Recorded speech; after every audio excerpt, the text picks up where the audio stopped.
Hey y'all, I am back again with another video. Real quick, I just want to let you guys know there was a little bit of issue with my camera for some reason. So if you see a little bit of weird coloration throughout the video, that is the reason. I tried filming at the same time of night with the exact same lighting, and for some reason sometimes it turned out way blue. So apologies for that. And to start this off, I'm going to talk about this piece a little bit. So this is a portrait of a creator who I find to be amazing. His name is Tyshawn Brown 86. He's on TikTok and he does amazing disability rights advocacy. And he has been a fantastic friend, and I'm so glad that he was cool with me doing his portrait. And in all honesty, I had a lot of fun with this particular portrait. This was the first time that I had done facial hair with markers in a portrait, and I was a lot bit nervous on getting it done, but I think it turned out really cool, and you guys will see that at the end.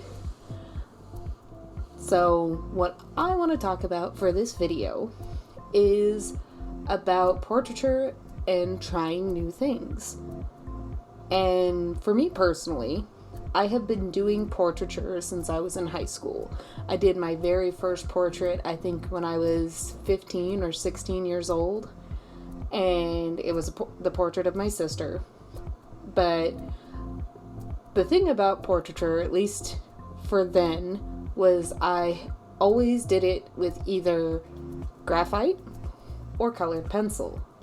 I never went past that. And I was told that I was extremely good at doing portraiture, so I continued to do it.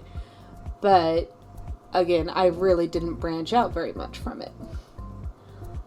That would say that would change in about 2017. And I ended up coming up against a YouTube video, and I wish I could remember the person, and I wish I could remember who they were drawing. But they were doing a portrait with Copic Markers, and that blew my mind. I didn't even think that that was something you could do with Copics, and Copics were what I was primarily drawing with at the time. So, because I saw that video, I decided to heck with it. I'm gonna try one too. See if I can get it to work right. And the first one I did was a little miniature portrait of my then 2-year-old nephew, which I'll throw up on the screen for you guys. And I thought it was super cute, but you know, I had some issues with getting blending to work and stuff like that, which happens. But it was so much fun and such a different way for me to use my markers that it ended up changing the way that I used markers in general, which I think is fantastic. And I continue to do portraits here and there, but unfortunately, because of convention schedules, commissions, and other things I was trying to get done, I didn't have a lot of time to do them or practice them. So I got to learn a lot about markers while I did them, but then I had to put it away for a couple of years because unfortunately time got the better of me. Now, fast forward to February of 2021, and I was finally caught up on my commissions. I was finally over COVID, and I decided I wanted to do some portraits of some creators that had been really inspiring to me. And when I got the permission from the first person, the first thought in my head was, hey, I want to try doing the marker portraits again and see how they turn out. And I personally think I have grown so much in terms of doing the portraits with marker, and a lot of that is because I have continued working with my markers. And because I've continued working with them over the years, I have learned a lot of new techniques on how to blend and stuff like that, and even learning how to do things like backgrounds, trees, fog, all sorts of silly things like clouds. all of that helped me when it came to doing the portraits. And I love working with Copics. They're my primary, they're the primary thing I like to work with when it comes to my mediums.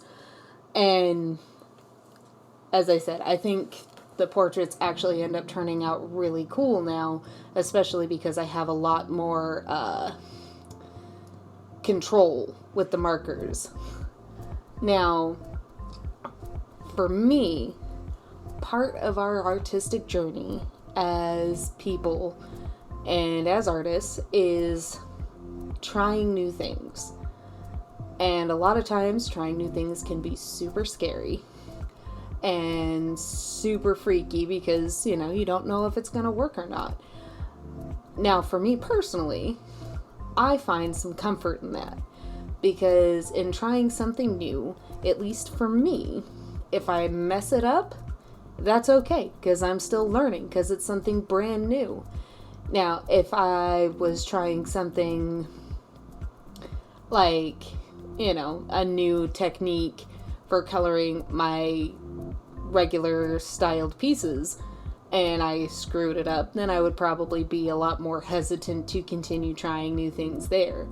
But by doing things like portraiture, which is entirely outside of what I normally do with markers, it helps me, number one, test the skills that I have built with markers over the years, and number two, learn new ways to use them.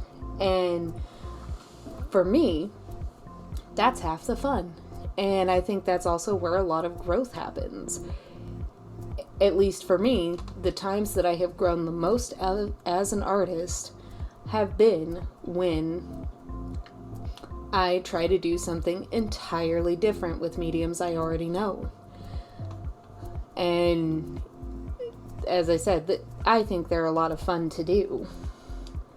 So, personally, I always will advocate for trying new things, jumping right in and just doing the thing.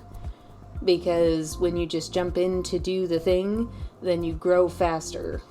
I can't remember who said it, but I heard it all the time in art school, which was fail faster. Fail faster. Because the quicker you fail, the quicker you learn what didn't work so that you can try again to see what does. And when you continue to just go, I guess, balls to the wall, it helps you in terms of growing and figuring out what it is you want to accomplish with your art. And I personally think that, my portraits in Copic aren't 100% realistic, but I think that they have a nice, fun style to them. And I believe that they look very unique, especially because not a lot of people do Copic portraits. So I think they're a lot of fun, and they're pieces that I get a lot of positive attention for. And I would definitely encourage anybody who works with markers a lot to try it out. And I wish I could find that video. I've looked for it and I can't find it because, they gave little tips and tricks for it. And I can give you a couple of the tips that I can remember. And the first one is that your Copic markers hate pencil. They hate the pencil. So if you lay the markers down where pencil is before you've erased, that pencil will never come up. And that mark is set there in stone, which is why you see me erasing portions before I start putting in the new colors. It's because I wanted to try and make sure it was more lineless.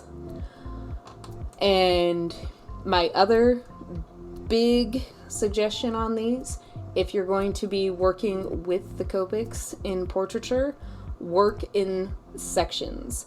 So I did the insides of his glasses first, and then I worked on the cheek and where the cheek folds into the jawline, areas that I can section out, so if I have to stop and start again on another part, it's a lot easier for me to continue.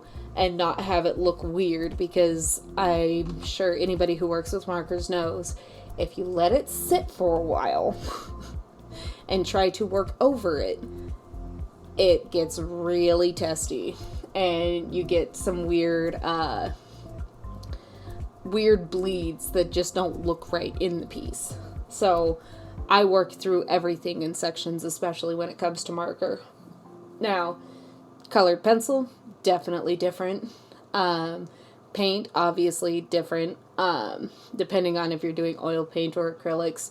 I have no concept of acrylics because they dry too fast for me. But, tangent, sorry. But yeah, I 100% will always encourage for people to do new things, because new things is where you get to do your best growing as an artist. And as I said, even if you fail, even if it totally sucks, even if it is the worst thing you have ever done in your entire life, guess what? You will have learned what not to do next time. And that is more valuable information than you will ever realize. So, that is me getting on my soapbox for the day. But I hope you guys really like this piece. I think it turned out really, really nice. Again, thank you so much, Tyshawn, for letting me draw you and do your portrait. It was so much fun. And if you guys want to follow me, go on ahead, like this video, subscribe, do all the things. If you want to follow me elsewhere, on Instagram, or on the TikTok, or on the Twitter, which I'm never on Twitter, but I have a Twitter. I am punkydumplin everywhere else as well. And if you guys want to see my dumbassery live, I am on Twitch every Friday, Saturday, and Sunday from 8:30 p.m. to 12:30 a.m. Pacific Standard Time. So, again, I hope you guys have an amazing day, and I hope that my little motivational soapbox has helped y'all out. You guys have a fantastic day. Bye!